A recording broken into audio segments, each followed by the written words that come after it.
Good morning, good afternoon, good night, good evening, whatever time and wherever you're watching on the old interweb. It's it. I'm back. I got another good one today. And you know what? I got something about it. I guess I'm sticking in the goalie union. I got a gentleman following up from another left-hander last week when I met with Lefty. I got another left-hander here who played I Falls, went through the youth system there, played only one season of high school hockey. Um, and he played, a couple other Division One players that were ahead of him. Played the NHL coach and another coach in Division One hockey played ahead of him. He ended up going from high school. Had some battles. Obviously, he didn't make it to the state tournament because he had some battles with a tough Rapid squad over in Section 7 there. Those guys were tough. They had a wagon back then. We'll talk a little about that. But moved on to play some junior hockey for Green Bay, the Bobcats. Where did I hear that before? With another guy I talked to. Must be a pattern there with I Falls goaltenders. And after that, moved on to a career with the Bulldogs at UMD, 2 years there, 82, 83. I was selected as the WCHA Player of the Year, first team All-America, all WCHA, excuse me. And appeared in 43 of 45 of the games as a sophomore. Turned aside a school record at the time. It was 1,279 shots, which at that time was fourth all-time single season in the NCAA hockey. I'm sure it's well past that. I don't know. Don't quote me on that. But back in 82, 83, backstopped the Bulldogs to their first ever NCAA playoff appearance. He was a member of some international teams as well. I believe he won in 83 and the World Hockey Championships. The USA national team played there. And then more the USA crest in 87 Canada Cup Series, but more importantly, in 84 for the U.S. Olympic team over at Sarajevo, at the time. He spent several seasons, I believe it was a total of 8, and correct me if I'm wrong when I get him on, 150 plus games in the NHL with a number of different teams. I remember most with the Washington Capitals, but he also played with the Hawks, Nordiques, and the Canucks, and he appeared in Stanley Cup playoff games. Posted a 2-3 record. However, his goals against, it stated here, was 1.95. We'll have to discuss that. So that's pretty darn good back in those days. And then finished up playing some IHL. IHL with the ended up the last of his career was with the Milwaukee Admirals, but he played with a few others as well, several IHL teams. But once he hung them up, then he moved into the coaching. Some of those listening and watching may know him as the former goaltending coach of the Wild. He was with the Thrashers before that for a couple of years, and then finished up with the Wild. And I am very pleased and looking forward to this one to bring on Bob Basin from International Falls. Bob. Hey, Sid. Good to be with you. I'm glad to have you. I hope I didn't miss anything. There's such a long, wide list of you guys from the Falls as far as the goaltending careers and your USA and all that. I mean, lots to talk about. Good. That's quite the resume. So thanks for coming on. So yeah, years ago, a lot of it. Well, what I typically do, no matter who I'm talking to, is I always start out. I kind of like to find out where this all started, the game of hockey for you, particularly goaltending, because we all, most of us, obviously, we all started out as skaters. And I was kind of reading about that story, how you became a goalie. Can you discuss, how that all happened, what became as a youth, and how you ended up playing goalie? Well, I guess I was lucky to be an identical twin. So my brother was a forward, and I was kind of a wannabe goalie. And I think it started in our basement, actually. We had a house that had a really long basement. The owners before it kind of used it for a shooting range, actually. It had some pillars in there, and it had nice tiled flooring, so a tennis ball or a rubber puck would go great on that floor. So I was always a goalie, and Billy was always a shooter. So we'd watch Hockey Night Canada, and between periods we'd scoot downstairs and get in about 10, 15 minutes of shooting and whatever. And that's kind of how it started. Like you said earlier, that when it started on the ice, it was just by accident. One of the guys was sick, didn't show up, and I was playing forward at that time, and I was the one that raised the hand and said, "Yeah, I'll play goal," and I had a pretty good game, and that was it. I was in the net for the rest of the time. You were hooked. I was hooked. Yeah.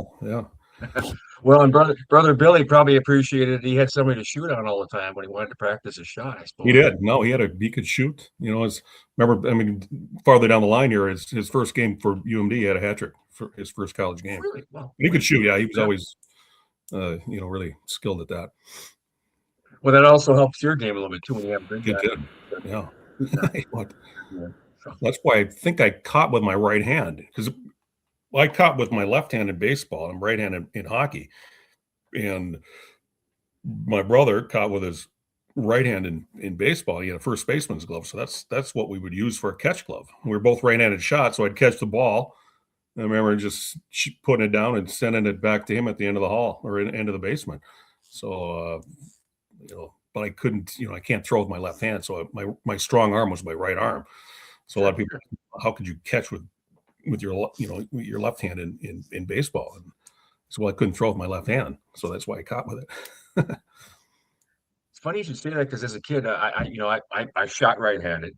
So when I always played goalie, in the North Rink or outside road hockey, I'd have stick my left hand and catch with this hand because I was shot that way. If I got the ball or the puck, I'd shoot it. But Right. I never had left-handed equipment, so I was forced to start with the stick in the right hand and catch with my left hand.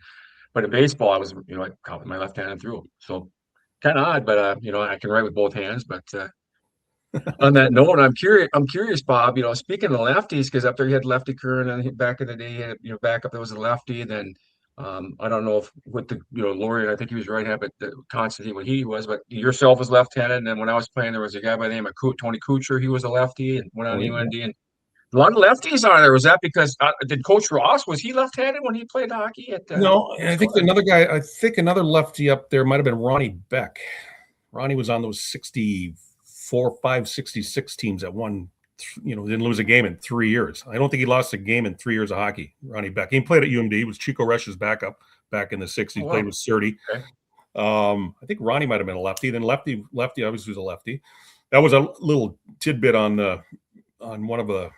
I remember when I played in Green Bay, it was they had a stat and fact type thing in the paper, and it was three goalies from International Falls played at Green Bay, and they're all three left-handers: Ronnie Beck, Lefty Kern, and Bob Mason. So It's kind of amazing. It's kind of amazing. So, it's kind of funny. I want to briefly, I did it with Lefty too, and I want to hear you. I'm going to put up a picture here that I remember him well because I actually my last, I was his last year coaching. Played against. I'm pretty sure we played against the Falls, and that would be Coach Ross. No, What thoughts? What can you tell me about your impressions of playing under his tutelage there at the helm when he was the head coach there? well, they had that run in the '60s and through this. I think they only won one. I think only one state championship in the '70s, but I think it was '72. I think they beat Rapids in the finals in '72. And their goaltender was Peter Wasilewicz, was a Oh, phenomenal another good one. played up in North Dakota. Um, but it was just, I think the biggest, there's such a tradition of play for that team, growing up through the '70s. And, I don't know how enthralled it is right now. I mean, it's everything's changed, but there was such a tradition of all those championship teams in the '60s and how strong those teams were in the '70s, early '70s. And so that was the biggest factor there was this the tradition, you want to be a part of it. And then, obviously playing for Coach Ross was, at that time he had seven state championships. So he was, the leader in the clubhouse with that in the state of Minnesota. So it was special to play for him. It was, being a goaltender, he didn't, worked a little bit, a lot of verbal stuff, not a lot of drills. I can remember back in those days.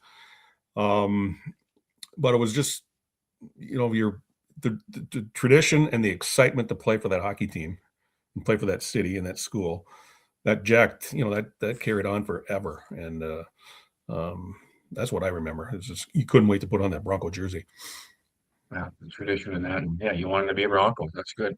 Yeah. I'm gonna kind of spin off of that because there's been back in the day when you played, you had to go up against a wagon, as they call them, was Grand Rapids. They were pretty tough back in the day. I think you mentioned that the Casey was there and Jetlin was there, and they had a heck of a lot of good team. The Ross teams and a few other players. I'm missing some players in that off the top of my head, but can you talk about some of those battles? I mean, the year that you did play varsity level against them.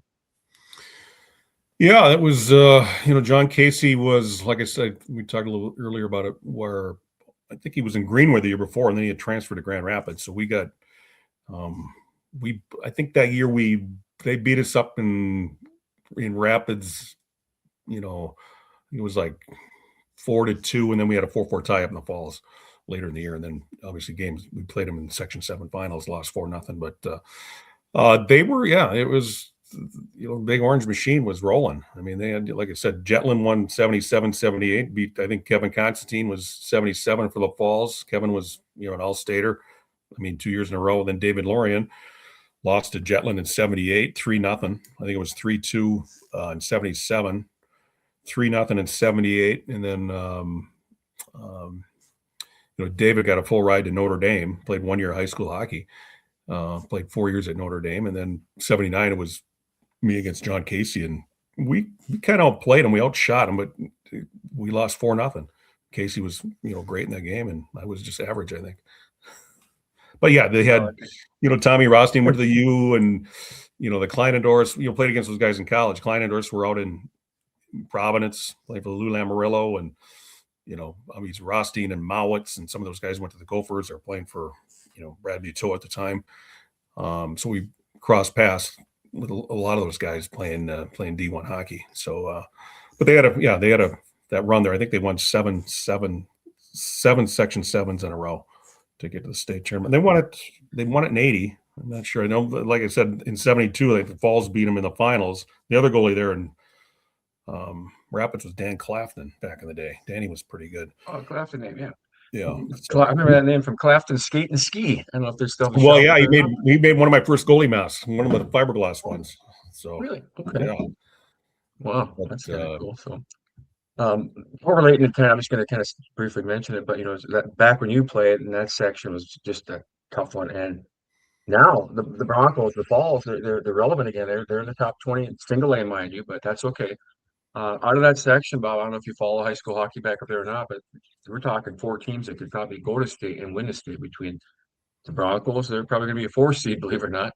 And the ones that have them they got Hibbing, Cloquet, and Hermantown, all in that same section, all in the top 20 and only one school can go, which is going to be very tough. So that section tournament, I mean, you talk about state tournament's great, but some of these sectional games you see are probably just as good as when you get those finals, if not better than some of the state tournament games. It's amazing. Yeah, this is probably the best year they've had in a while. I think they got a couple kids from Fort Francis that are.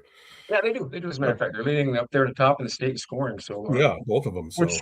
Which is that back in the day, I understand that happened. Where you had Huffer come across, one of the best ever play there for the Broncos as well. Lefty was talking about that, and the others come across. One of the Beck brothers came across one year. Gary Beck, pretty good player. So they were even in recently. We're trying to blend the two teams, and I just don't think it's going to work up there. No, I'm not sure if they've done that in the West over Rainy River, Baudette. Have they blended teams over there? I don't think so, because they're struggling over there. And I know Canada. This year the Broncos only played Fort Francis one time. I think that's Canada doesn't allow them to come down to the States for whatever reason. So it's not like in the old days where we're going across to play a game. And it's not that easy anymore with the restrictions. But back in the day, that from my understanding, you had Bronco Arena you played in, whereas back in the day they had to go across to Fort Francis to play actually in the indoor ice arena. So that's when Lefty was playing, exactly. Yeah, I think that rink was built maybe 70, maybe the Falls Bronco. Okay. Yeah, I think it was 69 or 70. So some of those guys, Deanie Blades, Deanie played over Fort Francis, and that was a little mini road trip for a home game. Yeah, maybe to intimidate a lot of those teams coming across. They had to go to Canada, play the Falls in Canada. Interesting. Yeah, it's kind of interesting at home. Let's play home game across the border of Canada. But so let's jump ahead a little bit. No, I mean obviously you didn't make the tournament, but like I said, you had to go up against the wagon over there, as I call them in Rapids. But so you took the route of USHL, going from 20-some games to what you end up playing, like 100 games in 2 seasons over there with a couple, probably 100. Yeah, 100 games. With regular season playoffs, and a couple All-Star teams. We had a good couple of trips to Switzerland back-to-back years. So we played 5 games over there. So I was just I wasn't sure what I was going to do after high school, and I had a buddy Mike Riley from the Falls. Riley was going to Green Bay. He was already set up, and he was going to go on a visit right after graduation. So he went down. I just said, hey, see if they need a goaltender. That's exactly. I mean, I got a call. He got back in another week, and I got a call from a guy in Green Bay. Said, "Yeah, we got camp in September 1st, so why don't you drive over? Be one of our 8 goalies at camp." And I was, I made the team and pretty much number one guy for 2 years there. So, Yeah, the um, rest is history. Now, did your brother follow you over there too? I thought I was looking at the roster. Did he play at Green Bay with you?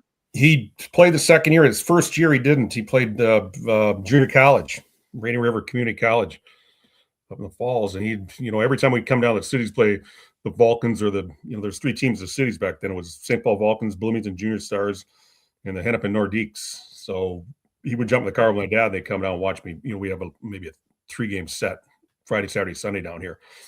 And he just looked at it. He said, "I could play in that league." And so the next year he came to Green Bay with another kid, Jerry Bolstead, another Falls guy, went to UMD.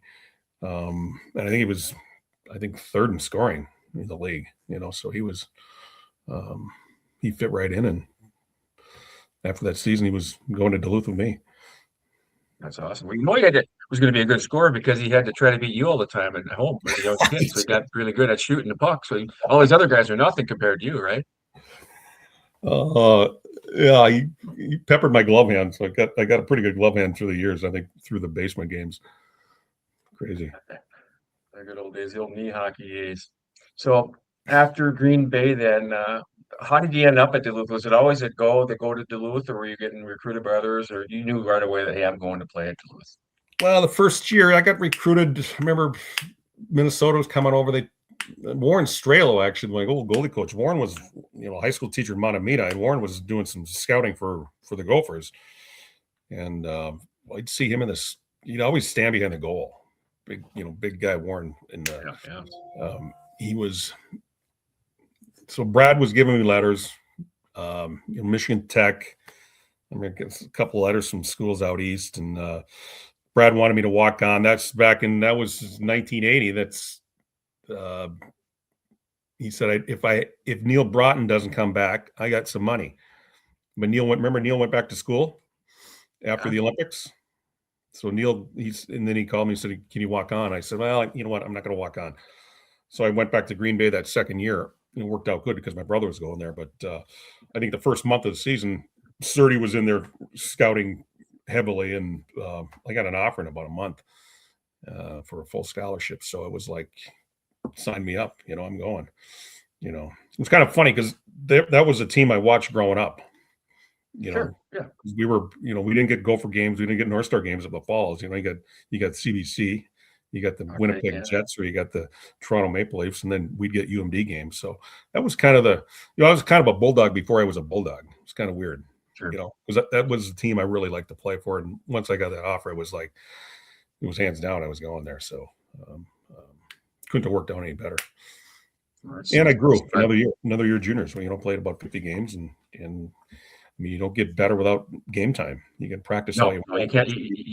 You can exactly. You can practice all you want. You can't get that game situation. You got to have those games. So I want you to comment on this too, because you mentioned something. I kind of smirked and was joking in my head when he said, "Yeah, I got some money if Neil doesn't come back." I joke about that because my scholarship money wasn't what it was, but now they have this NIL money. I mean, what are your thoughts on that and the way college hockey's changed within the sports in general? Just real quick, I'd like your 2 cents on that from a former NCAA. Well, what do you think? I think they do they get the NIL money, and then I think they do get a chunk of money from the NCAA now, right? Each school in college. Yeah, each school, then they divvy it up however they want, but divvy it up over whatever school gets what, and then you got to split that, pretty much through your athletic department with girls and guys. Yeah. And you can pay them whatever. I guess, I mean, the NCAA has made a lot of money off of NCAA sports over the years, huge money. And then your NIL is your name, image, and likeliness. Yeah. So if you're in a market, you're going to get some bucks. Like Deion Sanders' kid, wasn't he making $4 million? Yeah, Colorado. Yep, some of these guys making more in college than he was for the Cleveland Browns. So exactly. If you got the, football's obviously the big one, but I think McKenna at Penn State's making I think he's 6 to 8, wasn't he? Yep, something like that. I'd say 750. Either way, a lot for hockey, but pale in comparison to football. So Yeah. um, the other thing too, Well, you know what? I don't really mind it, because they've made so much money off players. no, I agree. I agree. So It's just that hockey's going to be the loss. They're going to be down in the bottom, so it's starting to it creep will up. be. You see more and more. But and also the way the landscape has changed with college hockey now compared to when you played or I played, is that with the CHL now opening up, letting the Canadians come down. Right. If you want to play division hockey, it's almost like you got to treat it like you want to play in the NHL. It's going to be that much more competitive to try and get a scholarship at a Division One hockey school. So It's gonna be a little it's harder, yeah. A lot of interesting. those. Well, McKenna's open the box for tier one in Canada. Going to Penn State. So some of these other guys Absolutely. can see they're getting paid in Canada, but they're not making that nil money like he is. No. Just a little bit of a Yeah. little token fee there. Yeah. So that's gonna be a draw for a lot of those D1 players. Those the tier one player in Canada. If they want to Absolutely. get Absolutely. so. Absolutely. So let's talk about the move to Green Bay. I wanted to. I'm just going to show a quick clip here because I showed you a little bit earlier. I want you to talk a little about this gentleman. And of course, they highlight you a little bit. So about, I don't know, 30 seconds here, but I'm going to turn it on real quick and then we'll come back. On a head coach on a longer contract. No guarantees. That's the way the Mike Surdich era would begin at UMD, but the former assistant coach under Gus Hendrickson would make an immediate impact on the Bulldog program. In his first year behind the bench, Surdich led UMD to a school record 28 wins and a first ever berth in the NCAA tournament. The backbone of the Bulldog team was International Falls native Bob Mason. The sophomore puck stopper won all but 2 of the Bulldogs games that season and was named the WCHA's most valuable player. MVP. There's some Nice. old footage there. There's some old footage there. God, I wish I had some footage of some of those games. I've talked to Jimmy Rich and Eric Gisselson. They work in both our TV stations up there, and I can't find one game that I played in up there. Well, I got a little clip there at least. Yeah, it was a good clip. I liked it. Yeah. I was searching for it too, Bob. Trust me. I was looking for some old clips to see if I could find some, and that's what I had. I couldn't find any live full games, but I'm sure the TV station or somebody's got somewhere. But he came in. There was actually Sertich's first year, that full year under when you were there, correct? So you played for him with 2 years. Hendrickson the first year, was it? Gus Serti was assistant. Yeah, then Gus was the head coach. Okay. Gus got let go late that following spring, like end of March, and then I think Serti had actually stepped down. Serti was going to get out of coaching. He just wanted to clean his life up a little bit, and he was going to get out of it. And apparently Ralph didn't really have a number one pick, and I mean Serti said he'd take it for 1 year, and he was there for what, 17 years, I think. Yeah, so, coach of the year his first 3 years. That year he was coach of the year.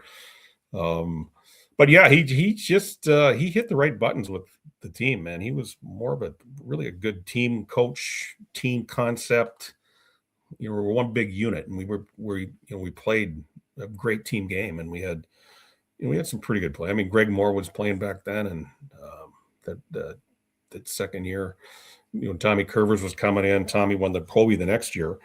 Norm McIver, Billy Watson came in. Watson was pretty good, but he kind of really blossomed the next couple of years. Mark Adnakan, some of these guys from Saskatchewan up in Prince Albert. Jimmy Johnson was there. Jimmy was a solid defenseman. Danny May. A lot of these guys. I think when me and my brother Billy went in, I think Serti had like 12 or 13 guys coming from the USHL that year.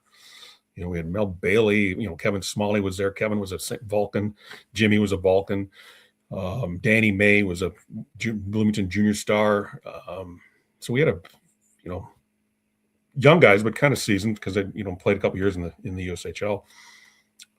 This was a good blend. But Serti was he was a comfortable coach. I mean, he could, when he got mad, you were listening, but he was really a team guy but he had the authority, which I think a coach needs, to crack the whip when the whip needs to be cracked. So, yeah, well, nowadays you got to watch what you're cracking of the whip because it's a whole different era now. You don't see those old school coaches as much. You got to become a hot hat, so to speak. So, right. I was going to ask you about players and such because you rattle off a lot of those names that I was going to bring up, but I want to ask you the whole experience. When you're there, the ability to play with your brother. I mean, that's got to be kind of cool. I mean, can you just talk about that playing college hockey? You play 1 year juniors with you, but being able Well, to do that, I mean, that might had to make the transition a lot easier too. yeah, I think the only year we really played a part growing up, we played all the way up, you know, Mites, Pee Wees, Bantams, high school. And then 1 year he played junior college. I went to Green Bay. The next year he goes to Green Bay. So we're really, we didn't know anything different, and then we, somehow we both go to UMD. I remember we hosted the World Junior Tournament, or the World, it was the Junior Nationals in Green Bay that year. We came up, I think, who won it that year? I think Dubuque won it. Jack Barzee was coaching Dubuque. And, but my brother he was all tournament team. I think he led the tournament in scoring. And I remember going out to dinner with Gus Hendrickson, took me and Billy and my mom and dad out for dinner. And he just said, I got your one son, Bob. I want your other son, Bill. Can he come to UMD? So we all said, yeah, he's coming to UMD. Absolutely. So he played three. Yeah, he was a 3-year guy because he had the 1 year at junior college. So he's the one that, he lost that 4 overtime game to Bowling Green up at Lake Placid. Oh no. Yeah, he was in that game and he broke his collarbone in the first period. But that was his last year, so that was those guys had the ring, they had their ring size measured at that time. There's 30 seconds ago, and they get the chink off the back of the wall. Yeah, so close. Yeah, that was a tough one to watch, man. I remember that one. But it was great playing, for all those years. Yeah, it was fun. We didn't live together, but we lived in the same, dorm area. We had different roommates. Well, you didn't want to live together anyway because you've been with him all your life, right? You say, I don't want to be together. God, we've been twins. We've been connected to the hip forever. Wearing the same clothes as kids growing up. Good thing I was a goalie. We got a little separation there. There you go.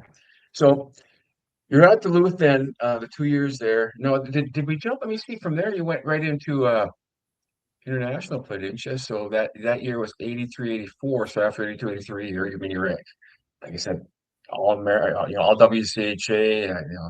Yeah, after that season, we went to the NCAA tournament. Back then it was 2-game total goals, and we had to go up to Providence College and play Providence. And we had the Klein-Endorse brothers. They had a couple guys from International Falls, Bruce Raboyne, Mike Bolstead.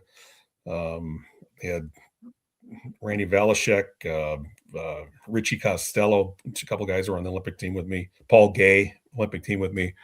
So they had a good team, and they beat us 2 games total goals. So it was Saturday night. We were back in the hotel, and Serty called me and just said, USA Hockey's called me to ask you if you want to go to Tokyo to be on the national team.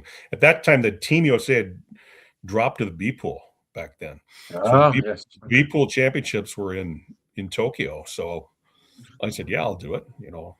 I hadn't really done anything with USA Hockey ever before.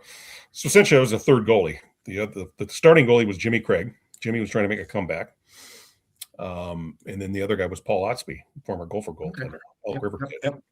And the funny thing was, the ironic thing about the deal is I replaced David Lorian, my guy in front of me in high school. David was the third guy on that team, and they dropped David and added me. So then, I went there and just practiced with the team. Lou Vero was a coach who was the 84 Olympic coach the next year. So I got to know all those people and just practiced and watched and, got ready for the tryouts next summer for the Olympics. That's kind of ironic that, you replaced Lorian was on the team and then you come in and the rest is history. So, I know. So going into that year then over to Sarajevo, a lot of those guys are on that national team. Let's talk about that. And let's pull up some pictures from that. I want to show some of these shots, by the way, Bob. We got some good ones of you. First of all, I'm gonna show a couple of action shots here. I love this one because this, you can tell this one we talked about being at the Met Center because you see the seats in the back. There's a yellow seat there. But more importantly, in my opinion, I like the most about this picture is I like that stick in your hand. The old Christian brothers back in the day, Christian USA. Yeah, that's all we got, man. That's all we got. I think I had a pair of Miller. I had a pair of Miller pads. They're from Vancouver, and I had the HM30 Cooper and the Cooper gloves. Yeah, I see that. So I had to throw that up there, and then that was our home rink. That was our home rink that year. We were based out of the Met Center. Okay. We all lived in Edina. I got to back up though, but you know what? Because when we were talking about the dogs, heaven forbid, how could I have not forgot Bob before I throw up more of the USA stuff? I got to throw this picture up.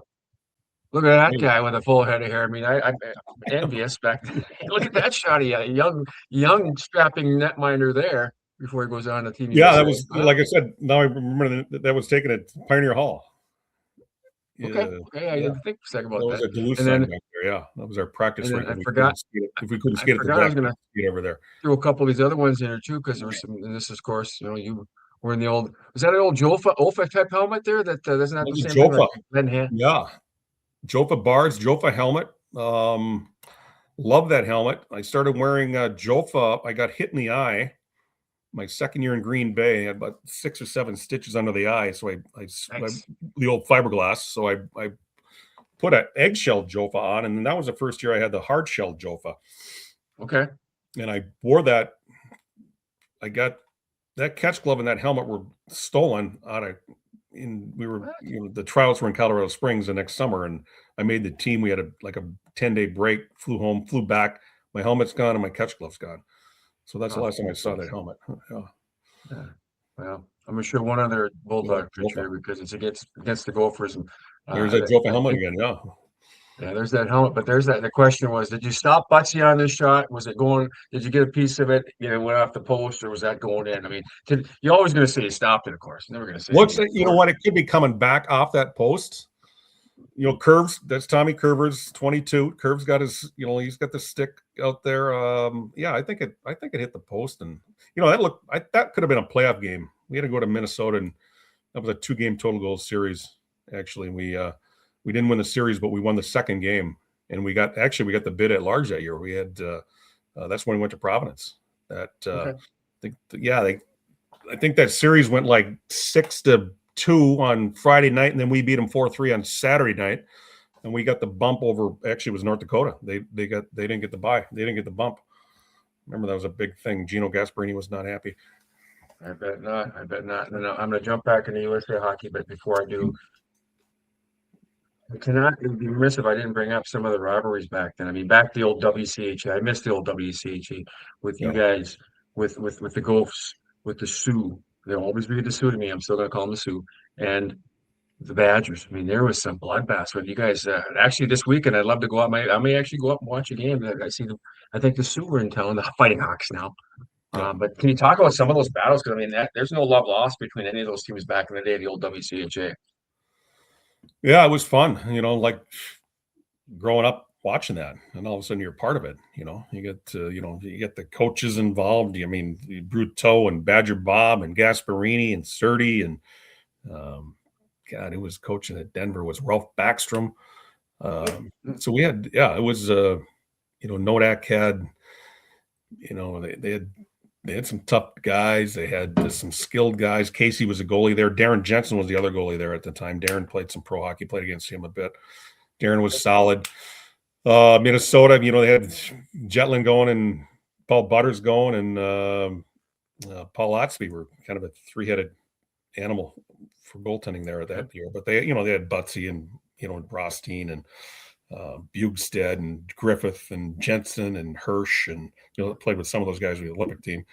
They were good. Micheletti came in there at the end. The next year Pat was there. And then Wisconsin, they had Flatley and Chelios and Timmy Thomas from Richfield and Pat Ethier, and the goaltender was Mark Barron, who was my partner with the Olympic team. Bear was solid. They had Terry Kleisinger was the other goalie. They were big and bad. They won it in 83, the year we lost. They won it in 83. And Badger Bob was Didn't they beat the Sioux that year? I think it was at the UND. I can't remember. They beat North Dakota in like a super long, like a 3 overtime game against. They were in Grand Forks, and Wisconsin beat them. And I remember we were driving back from Minnesota. We had just beaten the Gophers that second game in that 2-game total goals, and we were coming back, and we had that game on the radio somehow. We got on the radio on the bus. We were listening to it, and I think it went 2 or 3 overtimes. So Wisconsin beat North Dakota, and that's probably why we got the bid over them. But Okay, we were, So I remember interviewing Phil Sykes a while back Dykes talking was about there. Yeah. some of those battles. Chorney, Mark Chorney was there. Cred Ludwig was there. I mean, they had they were good. Because it was kind of going back and forth, like 81, 82, 82, 83 was Wisconsin, North Dakota, who won it. And then 84 was, UMD lost to Bowling Green. And they beat that 84th season that UMD went to the finals. They did beat Nodak in the semis, I think in overtime. I just remember watching as a kid. I mean, it was a great time to be a young hockey player and watching the college hockey in the region. I mean, back in those days, it was amazing to watch all those games and hear them. I couldn't, anytime I get a chance to watch the Sioux, whoever they were playing, because obviously Grand Forks was close. And Denver, the Pioneers were solid all the time. They were Yeah. pretty solid, and Colorado College was on and off, but they had some good teams. And I think to this day, Denver's got more championships than any of those guys. Now that yeah, I kind of go on. I apologize. I digress. But that would be the good old days, as I call it, because the WCHA, I missed when they made the Big Ten. It's great, whatever, great. I believe good, Yeah. good for them. But the WCHA should never, in my opinion, be taken up. But there were some great rivalries. It's too bad, but it is what it is. I'm not the NCAA, nor am I part of these commissioners ready to make the decision. But so going back to the USA hockey part there, Bob, like I said, I kind of hop around every now and then because I did stop a few pucks at my melon, so I get a little slow at times. Going back to the USA hockey, let's look at some of these pictures I was going to bring up here. This one's kind of cool. I mean, before I bring up the full team, but I like this one because you said this was for a commercial when you were doing right, the Nissan commercial, wasn't it? That was for Isuzu pickup, or we were sponsored by Isuzu. So we all got Isuzu vehicles when we were living in Edina that year. So we were doing a big photo shoot. It was the three goalies was myself, Barron on the left, and then it was Tommy Brasso right behind me, wearing the blue pants. Wow. Tommy, for some reason, Tommy was wearing blue pants. Maybe that was a precursor that he was going to Buffalo. There you go. Two lefties. Hey. Yeah, two lefties on the Olympic team. Yeah. Tommy, we made the team, and we had a series up in Alaska. We were playing the Soviet Wings, and he played the first two games up in Fairbanks before we went down to Anchorage. But he flew home for his sister's wedding, and he signed a contract with the Buffalo Sabres that year. At that time, so he never came back. The rest is history there, but that opened the door for you then. Well, I got the spot then, because I was kind of the third guy at it, I think, on that roster. So that whole experience, I know you guys didn't fare as well as you wanted in '84, but and obviously coming back after '80, that's kind of some tough shoes to take and fill after that, obviously. But just can you talk about that whole experience? Because that was in Sarajevo, if I remember. I think it was Sarajevo, correct? That whole group, you guys. Here's the group picture again with everybody there. I think that's a full team picture. There were some guys on there, and ironically, you played. I think Patty LaFontaine was on that team as well. We'll talk about him a little later, but some guys that had some time in the show. Did you play L.I. Frady on that squad too? Chelios, I see there. Yeah, Frady, Chelios, Paul Gay played a little bit, played in Philly. The Fusco brothers. Yeah. Scotty played. Mark played. Millen was on it. Gary Sampson was there, International Falls guy. Sammy played at Boston College. He played a little bit in Washington with me. He's Mark Kumpel, the guy next to me on the left, second to the left. There was played for the Nordiques for quite a few years. Yeah, I think Mark is involved with hockey now, still with some junior league. I think he's in charge of it, if I remember. USPHL, I believe he's involved with that still. I think, don't quote me on that. But so that whole experience, being young as you were, going overseas and playing, what was that like? I mean, I always like to hear the experience. The guys talking about, that didn't do as well as you wanted to, but you still the ability to play and wear that crest on your jersey, represent the U.S. What's that whole feeling? Well, it was, from that summer of '83 with those tryouts, and we had 4 teams in Colorado Springs, and my playing partner that year was Cleon Daskalakis. He was an All-American at BU. Well, he tweaked his knee in the first game, so I played 3 of them. Brad Buteau was our head coach. We ended up winning the tournament, 4-0, and I had a really good tournament. And I remember Lubero after the tournament. I knew Mark Barron had a kind of a guaranteed spot I think Tommy Brasso was kind of guaranteed. There was about 5 guys that had guaranteed spots on that team. And Lou grabbed me and just said, "You're the best goalie here." He goes, "If I don't pick you, I'm going to look like a fool. So you're number 3 right now. So you're going to be with the team." So, and like I said later, Tommy Brasso left in August anyway. But so that was, I mean, to make that team, just coming out of that, I had a little confidence coming out of UMD, because I had a really good sophomore year. So I was confident, and I went out there and played well. And it was, like I said, Lou said, "You were the best goalie out here by far." And just, yeah, I knew we were going to be together that whole year. So it was just like, wow, I'm on the national team into the Olympic team. It was unreal. It was like, I mean, you just had to really focus and the hard stuff was coming now, because you had to get ready and perform, and you didn't have, you weren't going to any time to drop your play at all. So you had to, it was intense, but it was fun. We had a great group of guys. A lot of guys knew each other. The Eastern guys fit in. I can't remember the ratio of East guys against, compared to Western guys there. I think we're probably about 50-50. But yeah, just, we played an NHL schedule at the start of the season, exhibition game. We played 7 NHL teams. We probably played about 10 or 12 college teams throughout the season. Went to Finland, traveled in Europe for a little bit. And then we were in the league. We were in the Central Hockey League. So we weren't in the league, but our games counted against like Tulsa, Oak City, Colorado, Salt Lake City. I think Billings was in the league. So, that was pro hockey. I remember Johnny Van Beesbrook. Johnny was playing for the Rangers farm team, which was in Oak City. So that was, it was just, it was like a pro year, kind of, But well, it was just kind of precursor to what you're getting into. So well, and then, we were treated like royalty coming off the 80. The 80 winners they didn't get treated like that. We got treated like kings. Every city we went to, we had a some banquet or some dinner to go to, and so that was the benefit coming off. We were the next group. But we're going to win the Olympics. Like 80 did it. We're going to win another one, and people don't realize how hard that's going to be. Tough shoes to fill. So, but speaking of the 80 team, did not correct me if I'm wrong. Wasn't one of the members from the 80? Was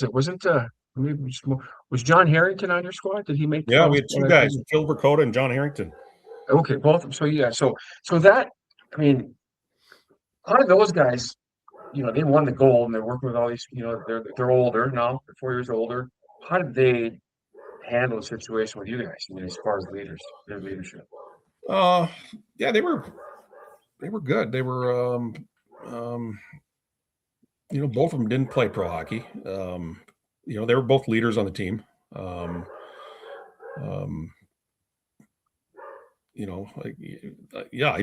They fit in we were a little bit younger than those guys, but yeah, they were the leaders, and they've, showed us a work ethic, and, a lot of just things that veterans do, how to act, sign an autograph, don't turn anybody down, all that stuff. And they, so they've, both were done, and they, John got into coaching, had a pretty good coaching career in a lot of different areas. And I think Phil was a banker. I think Phil is retired now, but I haven't seen him for a few years, but he's a coach with Mike Ramsey for like 8 years with the Wild, and Rammer, they go fishing all the time. And so I think John just retired from coaching. He wasn't coaching at Blake or coaching the city someplace. Right. Yeah. He put a lot of coaching hats on through the years, through college hockey to D1 to D3 to high school but he was good. He had a lot of knowledge. And it just shows the love of the game too. That's why I do this, because I love talking hockey. I love the game. It's what's good to me as a kid. So, yeah. That whole experience. We'll jump forward now, but I just wanted to talk about the whole thing. And then after 80, you get 84. There's still a little bit of stuff going on in Europe too, by the way. I mean, it wasn't the best area. I mean, Yugoslavia is now, it's still, after that, what happened in Sarajevo. So Yeah. before I forget the experience of being over there, um, was there any Yeah. worry? I mean, hey, we were a foreign land. I mean, any thoughts on that as a kid? No, I mean we went over. I remember we played Team Canada in Milwaukee like 10 days before the Olympics. Beat them like 6-2. So we go to Europe. We're in Austria for, I don't know, maybe a week, playing some teams in Austria and just working out, getting ready for the games. And Canada was over there too, and they had, they had Dave King was their head coach, George Kingston. So George was assistant coach in Atlanta. So I got to pick his brain a little bit. George was the former North Star assistant coach way back in the day, but he'd said they came over and scouted all our games. So we're opening up with Canada the day before the opening ceremonies in Sarajevo. So George, beside the point, the biggest screw up, I've talked to Lou Vera about this a few times in different settings, and we left the Olympic Village, and I think the rink was called the Zetna, and it was probably a 20 to 30 minute drive outside the Olympic area, the downtown area. And, no infrastructure with streets. I mean, it took us 20 minutes to get a block away from the hotel or the Olympic Village. So we get to the rink and we're late. We're walking in the rink and Canada's dressed in the hallway, ready for warm up. So we're like, we're scrambling. Like, you want to get there, have some coffee, tape some sticks, stretch, listen to some music, whatever you're going to do, mentally prepare. And that's thrown out the window. So we go out and, just like I said, we just beat these guys 6-2 in Milwaukee. And they get up, it's 3-2. It was a tight game, but it's 3-2 in the third. I think Chelios came down, drop pass, rattled one off the post. They pick it up and I think Tippett, I can't remember who scored. They went down and scored, made it 4-2. That was a game over. So we lost that game 4-2. So we were frazzled. I mean, we were rattled. And 2 days later we got to play the Czechs. I think they beat us 4-0. So then we were really rattled. You didn't get shut out. So, but yeah, I was looking at that. You guys were 2-2 in that tournament. Seventh, but lost to the Canadians, the Czechs, and you tied Norway. You beat Austria, tied Finland, and then beat Poland. So it was the last game where you beat them 7-4. But tough because that year was Soviet Union, Czechoslovakia, and Sweden were 1, 2, 3. You guys. Canada they had a pretty good little run there too. And Mario Goslin was their goalie. He had a good Olympics. So, and that was Tretiak's last Olympics too for Soviet Union. Then he retired after that. So he retired on top. He went over the bang. On top, yeah. So just getting over there, and God, the media was all over the place, and I don't know if the guys felt a little pressure. How are you guys going to win it or repeat? I don't think none of us really had that feeling. I mean, if it happens, you prepare yourself and it happens in those tournaments. They're short tournaments. You got to get off to a good start. And we got off to an 0-2 start and we were pretty much done. So it wasn't, it didn't end well. It was, then when the Olympics are done, I was just watching some of these guys talking about the 80s on that Netflix documentary. Like the next day, you're out of there. I mean, everybody's dispersed. We were in Europe. We had to fly back. They were in Lake Placid. I was listening to Davey Christian on NHL Network the other night with Dubnik and Rupper. And he said, it was just like, then you're gone. I mean, we landed in New York and it was like, see ya. All the guys are flying all over the place. Yeah. You barely bump into anybody anymore. So when it ended, it was over quick. And onto the National Hockey League if you were lucky enough. Yeah, that's right. Which you're a step ahead of me. Next step here, but before we go, I mean, anytime you can wear the USA hockey jersey, though, I mean that's a proud moment. So win, lose, or draw, you're one of the few that was able to take to do that. So congratulations on that. Even though you guys didn't come up the way you wanted, but congratulations on being able to play in the Olympics. So that's, Yeah. this year it's starting this week. So it's pretty crazy. Starting up, yeah. And now they're playing using pros. It would never be like it was when you guys played when they won at 80. So, Yeah. excuse me. Let's move on. Talk about that transition to pro. You moved on to the Caps. Yeah. How did that all happen? I mean, what was the story behind that? How you end up there? And I didn't check the draft. I apologize, but going there, I know you played a couple games in the NHL 83, 84, but most of them was in the where they because when Hershey was that the affiliate then? Are they still the affiliate? Yes, it was Hershey Hershey was back then. first year, yeah. Okay. And then Binghamton, we actually split a farm team. Actually, Hershey Hershey split. Washington and Boston split Hershey, and then the next year we changed affiliates. We split a team with the Hartford Whalers in Binghamton, New York. Back then, a lot of those teams are split. You get half and half Hartford guys, half Washington guys. So, but yeah, it was I was a free agent. I wasn't drafted, so I was kind of ticked when I didn't get drafted back out of I think it was my Green Bay days. I was on the kind of, I was being scouted by pro guys. I remember Bernie Perrant would come in and scout me. Gump Worsley with the North Stars would come in and scout me. So I had a little traction there, but I didn't get drafted. And, hindsight, it was the best thing for me. So, well, I'm sure you had a little chip on your shoulder from that too. Say, hey, well, then, things started going good for me. And then, I was getting, coming off that Olympic team. I had 3 or 4 offers from, teams. And I think Washington they were all over me. They had Warren Strelo was the goalie coach at that time. We were talking about Warren back when I was playing Green Bay. Warren was scouting for the Gophers. So Warren got hired after 80. Warren was a goalie coach for the 80 team with Herbie. So he got hired by Washington to be their goalie coach. So they were coming after me heavy that whole summer. I remember Warren flying up to International Falls in the summer, taking my parents out to dinner. And then the season, before the season that was the Olympic year. And then during that season with the Olympic team, he was at a lot of games. And I think that's probably the reason. Probably turned down a little bit of money, I think, from the New Jersey Devils at the time, but Washington had a really good team. Devils were kind of new; they were kind of struggling a little bit. Chico was a goalie for the Devils with Ronnie Lowe. I remember talking to those guys. I went into Jersey and talked to those guys too. But I think it was just Strela was one factor, and Caps being a up and coming team. Rod Langway, Scotty Stevens, Kevin Hatcher, Larry Murphy, top 4D there. I mean, looking at that squad, some of the squads. Excuse me. He again played with. You had a couple Minnesota guys there as well. I think on one of the squads, you had Dave Christian was with you there from Warroad, and then I think Butsy Erickson played one of the years with you as well. Yeah. Just, Yeah, David just got traded from Winnipeg, and Butsy. I think Butsy was a free agent too, coming off the Gophers. And then he had signed there.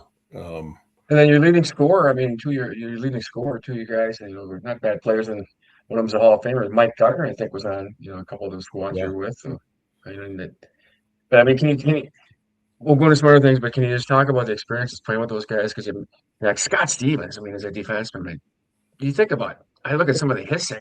How was he? What was he like in practice? Well, he was very intense on the ice.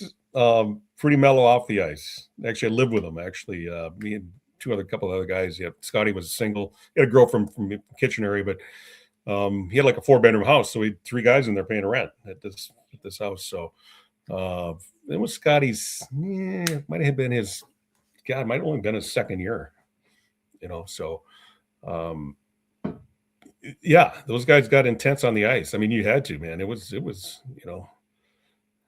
that Patrick division back then, the Islanders and the Rangers and the Philly. You had to go into Spectrum and play Philly, and those guys, they had Tocchet and Zezel and Dave Brown, and they had. You had to strap it up when you went into Philly. But yeah, and Langway was solid. He was a 80. I think it was 80. 84, 85, 85, 86. He won the Norris Trophy back to back. Gartner was solid. Davey was solid. We had some pretty good teams back in those days. But like I said, who were you battling with there at Princeton? Was it Jensen? Was he a lefty too? If I remember it, no, maybe I'm thinking Pat. It was Pat Riggin.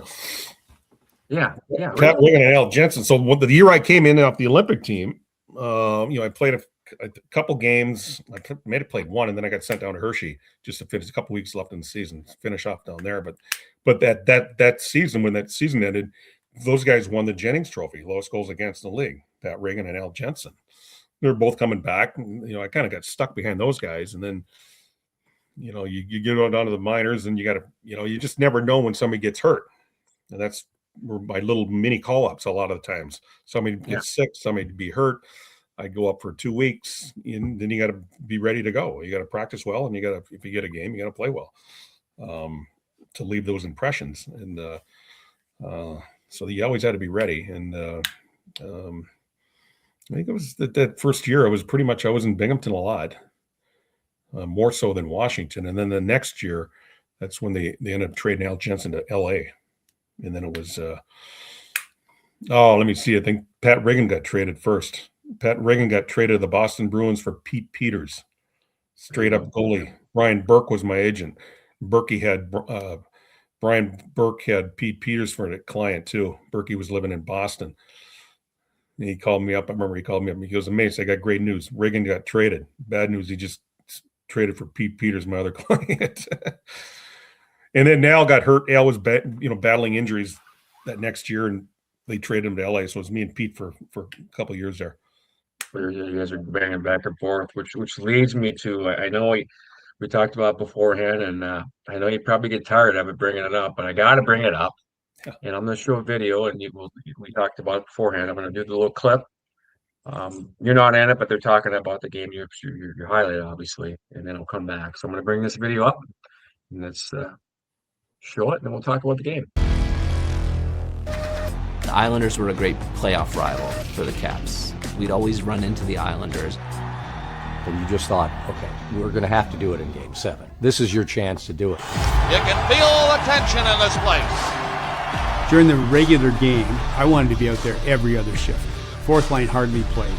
But then we go to 1 overtime. As this third period is over. And we go to 2 overtimes. And then we're into the third overtime. Now we're into the fourth overtime. Don't you be going to bed. We got another period of hockey yet. And I'm thinking, I wish we had 5 lines because it's exhausting. I lost 19 pounds in that game. Boy, you can tell they're very, very, very tired. But you got to give credit to Kelly Rudy, the New York Islander goaltender at the other end. He and Bob Mason were truly amazing. Man in front, Basson. Save! Marvelous play! Just a goaltending battle.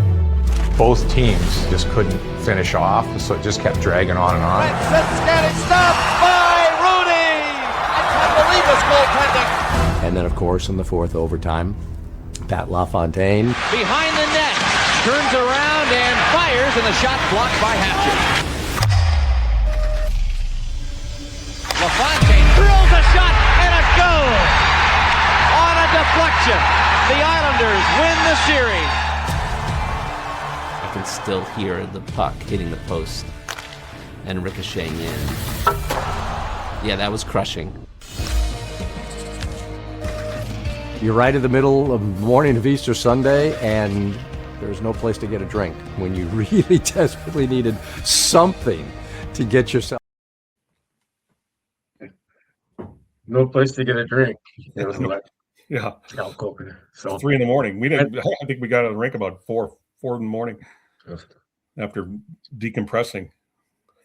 Yeah, it's one of those things where you're part of history. You're on the wrong end of history, but let's discuss that. I mean, you battled. Kelly Rudy was playing out of his mind, and he had 70 some saves. You had 50. You saw some of the saves you made. They were phenomenal. But in a game like that, the only way it's going to score is going to be kind of a fluke goal, and that's kind of what it was, wasn't it, Bob? I mean, it didn't look. You didn't see it. It looks like at all when he scored on you. Yeah, it was Gord Denis, number 2. Circle the net. Right to left, and he got above the goal line. He kind of spun to throw the puck at the net. And I think it might hit Kevin Hatcher's stick and just ricocheted out. LaFontaine was going out the ice for a blind change, and it just ricocheted out to the top of the circle. And he had just turned around. And he saw the puck was coming, and he just had plenty of time to let her rip. And he, had a massive, Langway in front of me. I don't know. We had probably 3 guys in front of me.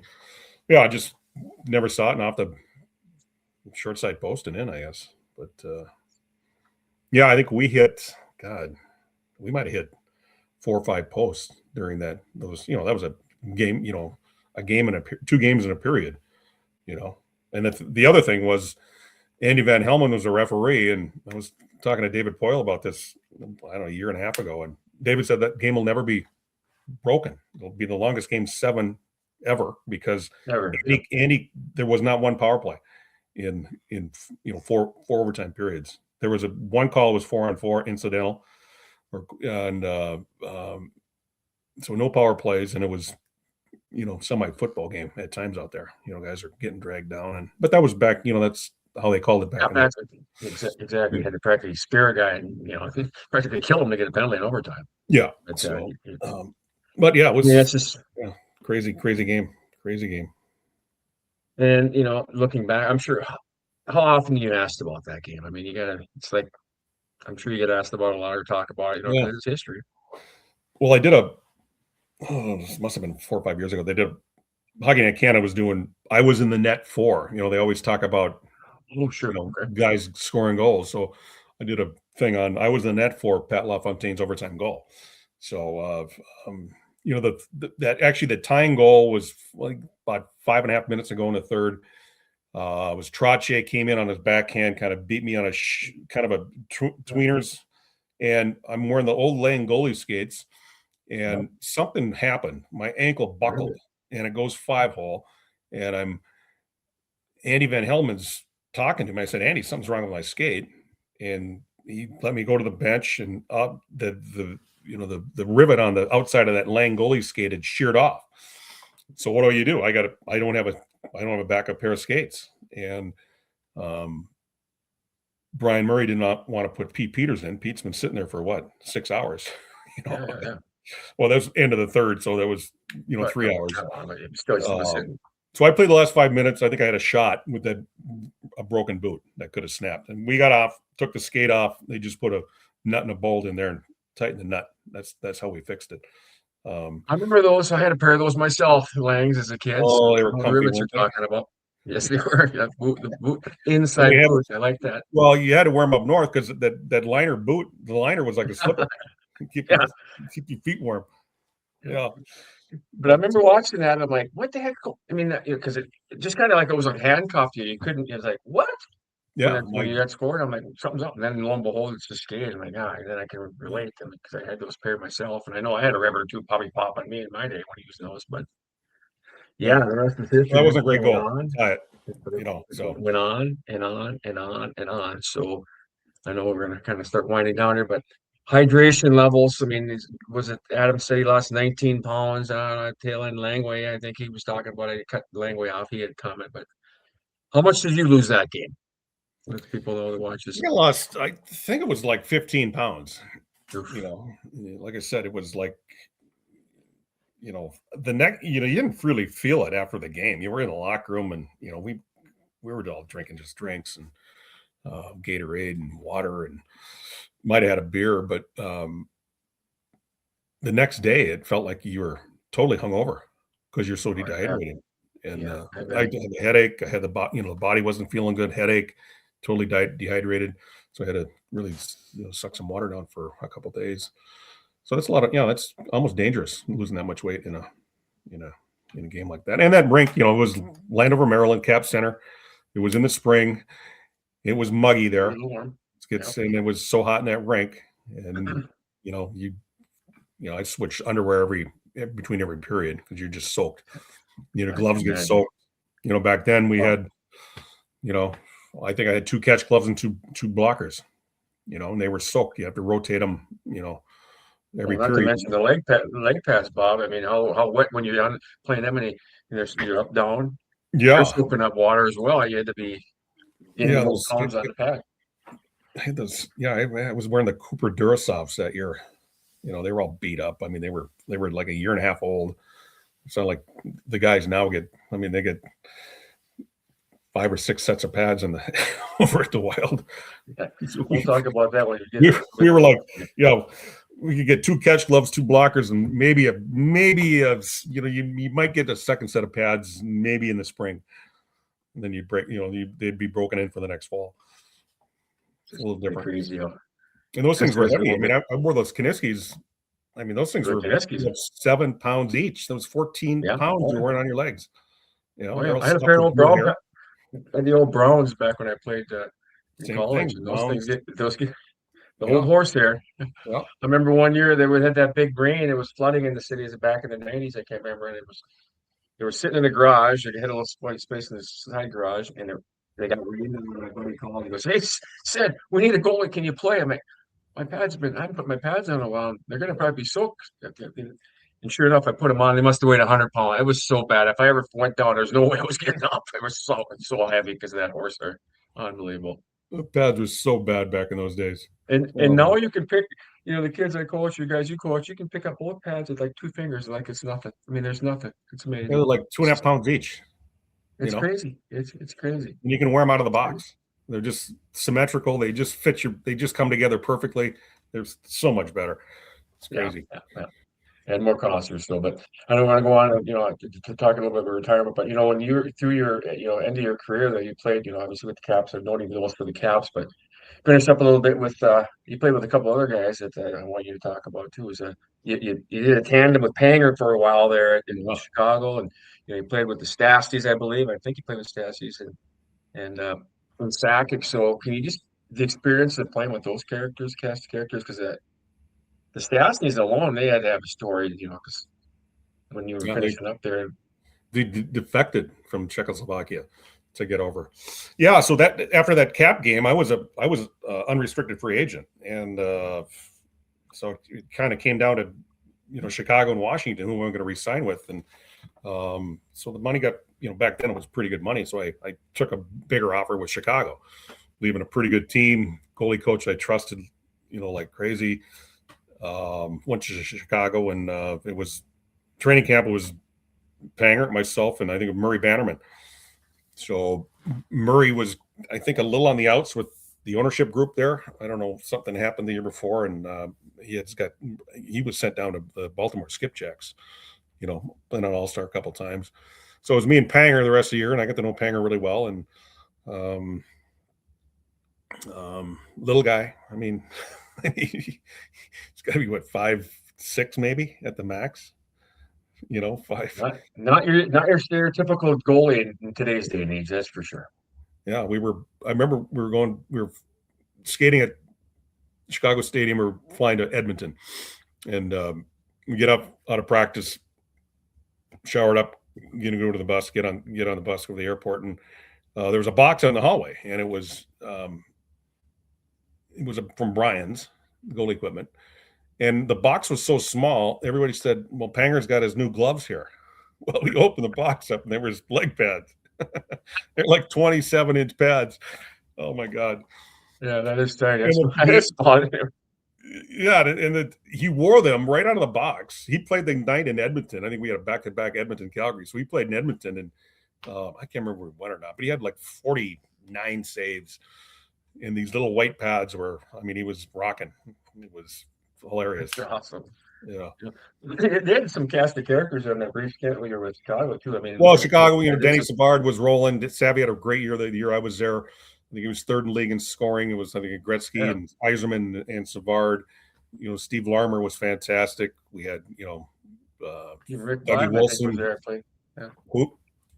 Rick Vibe, I think, was finishing up. Vibe was there, yeah. Vibe got right at training camp, right before training camp, he got traded for Eddie Olchuk. That was that trade. Bobby McGill came over, Rick Vibe, Gary Nyland, big D-man. Yeah, I was looking at some of the penalty minutes, by the way. You had some tough guys. I know Nyland was on there, yeah. Yeah. And then Big Glenn Cochran was there, too, I see. Chewy Cochran was there, yeah. He came over from Philly. Bob Murray, the old GM for the Anaheim Ducks. Bob was still playing D-man. We had a pretty good team. lost to St. Louis in the first round that year. Hully was playing for St. Louis. They beat us in 5, but in the next summer I got traded to the Nordiques. Yeah, we'll finish up with that, and you talk a little bit about that because that's what I want to talk about because just experiences. I mean, you played in the NHL, 100 plus 50 games or whatever, been able to play some of these, Hall of Famers and such, and going to Quebec. Quebec. You got that battle of Quebec, Montreal, and Quebec. I mean, hated rivalry. I mean, you were there for how many games did you play? 20-some games. Or you were there for a while, but I played a lot early. The team got so. I remember I got sent down to Halifax for like a month. I got sent down with Anton Stasny. We had the coaching change that year, so we had Ron LaPointe, who was an assistant coach in Washington. Ronnie got the head job in Quebec and found out he had kidney cancer, so he had to step down. And then they hired Jean Perron, who won a cup with the Canadiens in '86, I think, was head coach. Perron got let go. The Nordiques hired Jean Perron as an advisor, so he was always kind of watching practice. And then Ronnie got sick, and then he came in, and he did not please the Stasny boys when Anton got sent down. It's not a good move. Yeah. So, but we had, I mean, Walt Podubny, Michel Goulet, Peter Stasny, Sakic was there, Curtis Lecision was there, wild player in years 1 and 2. So we had a pretty good roster, but we weren't a good team.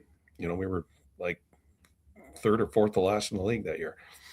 Yeah, so it was like 16-20. Well, I don't know, it was under John Brown. Said 16-25 and 5. So it was a tough year, but But I just want to get that perspective of an American playing in a French. You're an Anglo-American, and they're playing in Quebecois. I mean, that whole thing. How did that work out for you? I mean, it was Quebec City was about 85% French. Montreal was about 50-50. So it was like living in Europe almost. Okay. It was tough to fly in and out of there. Small airport. We flew on a prop plane. It was always packed. I remember flying on this thing. We had to put some of the gear in the back of the plane. The media, they were all playing on the plane. So it was not a good situation. Under the bubble there. Did you guys have, in the games that you were there, did you have the battle against the Habs, or did you play against them when you were there? Yeah, I played against Montreal a couple times. Patrick Waugh was there for a couple of years, so he was playing. It was heated. It was, if we had the time, we would bus down to, we'd take a bus from Quebec City to Montreal. It's about a 3-hour drive. So we'd do that. But like I said, they'd just come off that cup in '86, right? So this was '88. They were still a pretty good team. Bellows and Bobby Smith were playing at the time, and Waugh and Chelly was still there. Curvers, Tommy might have been out of there by then at that time. But it's kind of like Edmonton, Calgary, Yes, the battle. Yep. In province, rival. So those are, Toronto and Ottawa a little bit. Toronto, not really, because Ottawa's a little bit like that, but 2 teams in the same province, it creates a lot of rivalry. Well, I just curious here, going back to the old WCHA days, talking about the battles there, and the hated, the rivalries there. And you go into the pros, and when I think of rivalries, I think of the old. I miss Quebec being in the league. I mean, I think they should still have a team. But I remember watching those games, and they were some bloody ones. I mean, they hated each other. So 2 different breweries, right? Molson and Carling O'Keefe, I think. Yeah, it was. Worked there, but you bring the beer truck every once a month, and you just take as much beer as you wanted to your apartment. Young guy didn't mind that. I left with a lot of beer in my apartment. Yeah. Okay. So, but well, let's kind of start creeping down here. I wanted to kind of, the career's winding down. You're in Quebec, and then you end up doing a lot in the, you had a sniff there with Vancouver, but then mostly finished up with the I. Your final games with Milwaukee. The experience in the I. I mean, can you talk a bit about that before we go on to post-career and then wind this thing down? So, the minor league hockey back in the day, there's some pretty tough teams and some good hockey still. I mean, trying to make. Yeah, I mean, it was the IHL and then the American League, and the I was always kind of considered a little lower than we back when I was playing. It was always American League is the one you wanted to play in, and then the I was the step down. But they kind of got even back in those days, and they got the I got Milwaukee. Then they got picked up Kansas City. They picked up Las Vegas. They picked up San Diego Gulls. So it was kind of you would get on an airplane and fly to these cities. You weren't busing that much. So a lot of the old guys would I want to play in the I, Yeah. So it got to be kind of a veteran league, and then the American League kind of went like a development league. A lot of younger guys, because a lot of those I teams they had the option to sign a handful of guys independently. You might be affiliated, we were affiliated with Vancouver in Milwaukee, but Lloyd Pettit, the owner, always had his option to sign, he wanted to sign 4 or 5 different guys, he would, and they'd pay him pretty good money. So it was fun. It was, kind of fun playing in the I for a few years. And,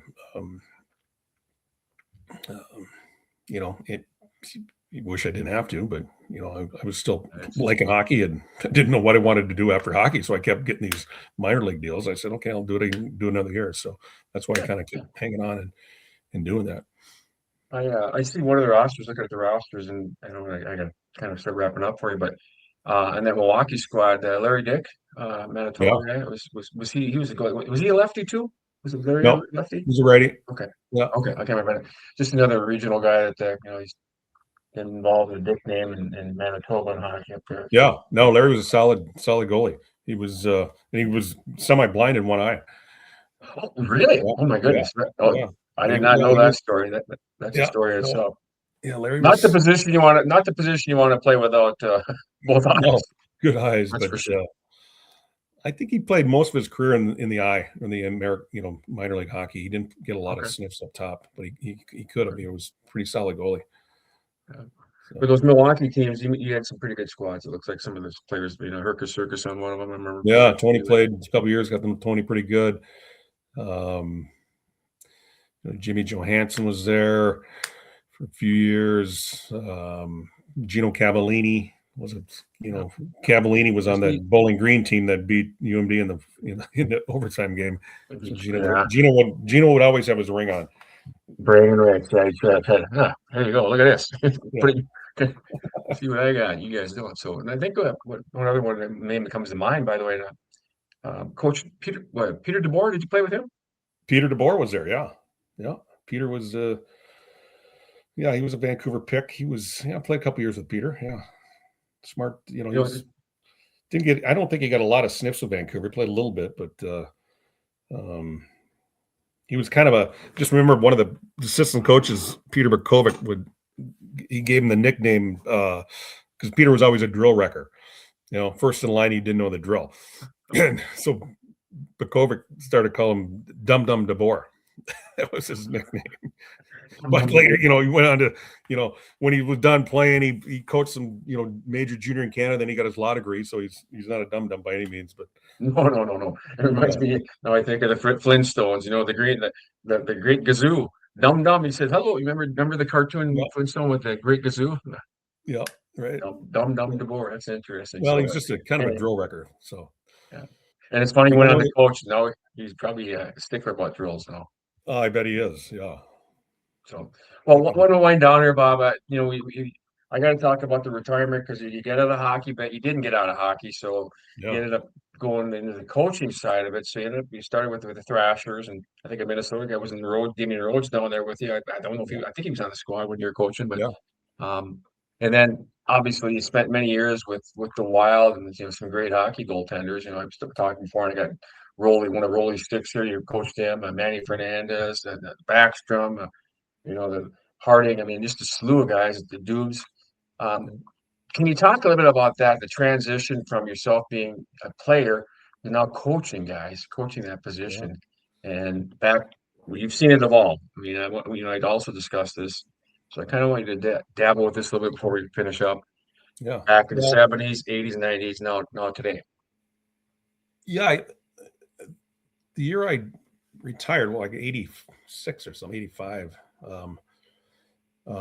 I knew Doug Woog, and Woog was one of the assistant coaches with the '84 Olympic team. So Doug's coaching the Gophers, and their goalie guy was kind of moving on. So he asked me if I wanted to do it. So that was 96, 97, 98. I did Gopher hockey. So that's when I kind of got into coaching a little bit.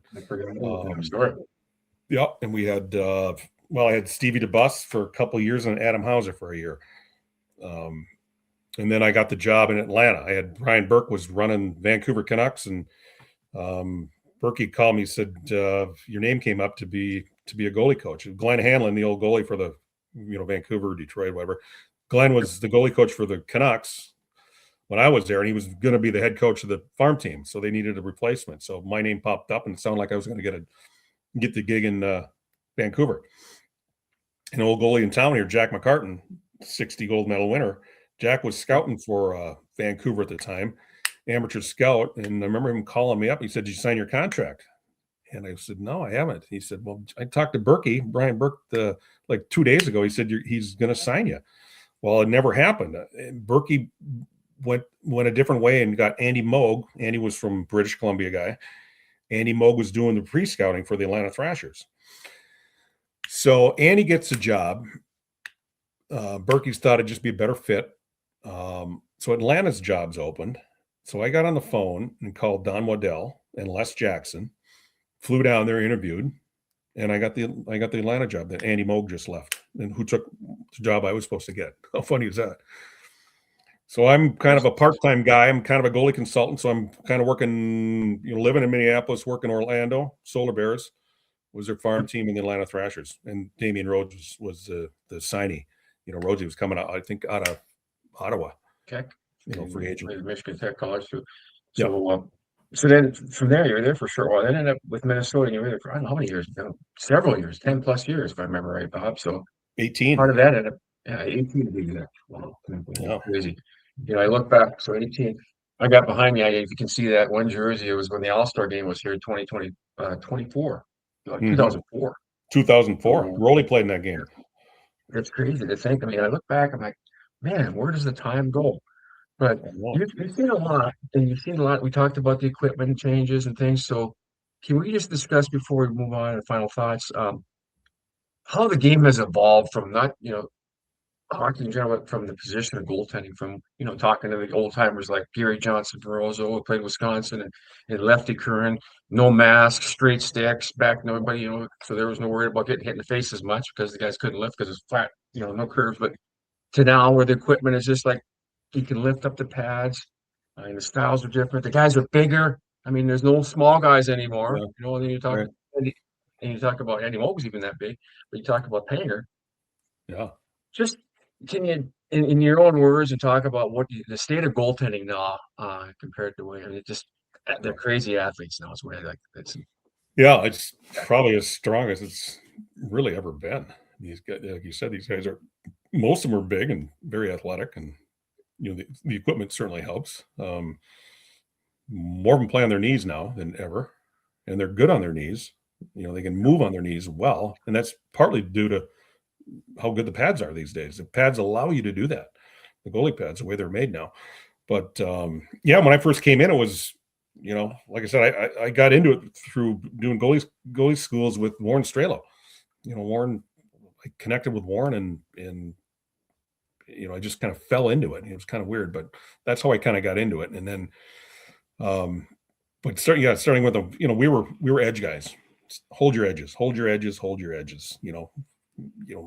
Manny, my first two guys, Manny and Rolly. Rolly was a great butterfly guy. Manny was a little hybrid. But it was always, read and react. Don't react and read. Now they're reacting and not reading, right? We always were told to be patient, wait them out, hold your edges. It was kind of like, I remember Strela always harping, and even some Quebec, the goalie coach had up in Quebec, it was like you hold your edges, stay on your edges on angle shots, and if you butterfly in the middle. So we always stood up on angle shots. You can see that you watch all those highlights back in the 70s and 80s. Most goalies were not going down in the butterfly on angle shots. It was tight in front of the net between the dots. You'd butterfly, but so that that kind of stayed for, like I said, we were talking earlier about, that the RBH coming in and that came in a little, my last two guys were Stalock and Dubnik, and they both didn't like to do the RBH, because it was just Doobie didn't like it to hurt his hip. So I said, well, don't do it then. Do the VH. Everybody was doing the VH, vertical, horizontal, reverse, vertical, horizontal. But it's a good move. It's a good technique when it's used right. I think when the puck's on the perimeter, there's really no sense to getting into it. When the puck gets close to the net or around behind the net, I mean, it's like I said, these guys can move so good on their pads now. It's just like our edge work. It's pad work, and it's a very effective technique now. Anything around the net, but you got to practice it and practice it. You got to practice getting out of it. That puck was low to high. You got to regain your edges again. So you got to get out of that thing, and that's just repetition of doing it in practice and owning it. I just think that it's overplayed a lot. I see a lot of guys now. The kids, that's the first thing they do is they get down. They don't use that angle as much. And I've seen many goals where a guy's down already, and that they're doing it above here. They're going here, going here. Because the shooters are getting so much better too. I mean, the goalies are much better, but the shooters are also getting better. Well, they're looking for it too. The goalies, the goalies are doing that stuff. So short side high over that shoulder. Yeah, you drop it a bit, they can pick that corner. Yeah, you gotta be careful. If they got a little bit of distance, I think hold your edges. And even the old, hold your edges and do the overlap on the butterfly on some of those sharp angle shots because you're going to cover the top. But you got to recover on the on the wraparound too. So, but I mean, everybody's doing it. Every country's doing it. We had a Swedish kid, Johan Gustafsson, came over one year. He didn't play much for us. Yep. Down in Iowa. He was doing it big time, and he was doing it. Puck was on top of the circle. He was getting down into it, and so he used it too much. He was a, pretty good goalie. I think they won the World Juniors. He played with Brodin when Sweden won the World Juniors in Calgary one year, and he was a goalie. Yep. So he had some potential. He just, I think he's still playing over in Sweden now, but little success down in Iowa maybe. But those early teams in Iowa weren't good, so he went back and he's probably still playing, but I remember he was heavily into that RBH. I know the current goalie up at Duluth. I know he's actually the guy who's training him over in Slovakia. Guyan is Slovakian. He's actually going to be on the Slovakian Olympic team. Right. Unfortunately, the dogs have been struggling lately, but he's a big. I watched the training that they do and what he teaches, and it's pretty crazy how athletic these guys are and the stuff they're doing. I know if I did it, my hips. I got two new hips, and I didn't play at a high level. And I got two new hips. I can't imagine these guys, the older they get, how quickly they're going to have to replace those things. But I just want. Backstrom was the same way. Backy was two labrum tears. He had labrum problems because he butterflied on every single shot pretty much. Remember Chuck Fletcher? On the body. Chuck would watch the morning skate and he'd grab me after. He said, "Mace, we can't have Backy doing that many butterflies in the morning skate." I said, "Well, that's why he stops a puck. So that's what he's going to do." He couldn't get out of them. And then he, later in his career, he did have those labrum tears. A lot of them. He had, probably 2 or 3 of them. So I know one from my hometown of Roseville, Mike Lee was a goalie there, played for won a World Junior gold medal, him and Gibson, and he had a cup of coffee playing pro, and he retired early. He said he had to do his hips are shot already because he did that so extensively. So, but yeah, it's just how it is now. But anyhow, we can talk about goaltending a lot because that's I'm a former netminder. I love the game still, but one thing I always like to do, Bob, at the end, and we went on for longer than anticipated. I appreciate your patience with me, but is I always ask if I'm a young hockey player, it doesn't have to be a goalie necessarily, but just a young hockey player, young athlete in general. I'll come up to Mr. Mason and say, "Mr. Mason, can you give me what a piece of advice would you give a young athlete now? It could be playing hockey, it could be playing baseball, football, basketball, whatever, but just in general." If someone came to you and said, "Mr. Mason, could you please give me some advice and your thoughts on being a better athlete, the aspirations of it," what would you tell them? Well, I'd tell them to be dedicated to what they're doing. get some technique, say you're a golfer. You want to get some technique. You want to get a good grip, goaltending or forward skating, practice your skating. Be a good skater. You can skate. You can, look at Matt Cullen. Cully never got heavy legs. He skated played till he's in his 40s. Timo Solani, these guys, they can skate. Dennis Savard, going way back. These guys could just skate like there was no tomorrow. So get good at skating. Get good at passing the puck, receiving passes. Get good at shooting the puck. There's a lot of little things you can do in the summer. You get some good coaching. There's coaching all over the place now. So, what age does that start at? That's another question. Do you want to burn your kid out at age 10 because he's doing everything like they do everything now? Or do you wait? That's always a debatable question. When do you start him, in classes and in instruction, and how much is it? Because you can overload it, and a lot of kids get burnout, right, at a young age. Good point.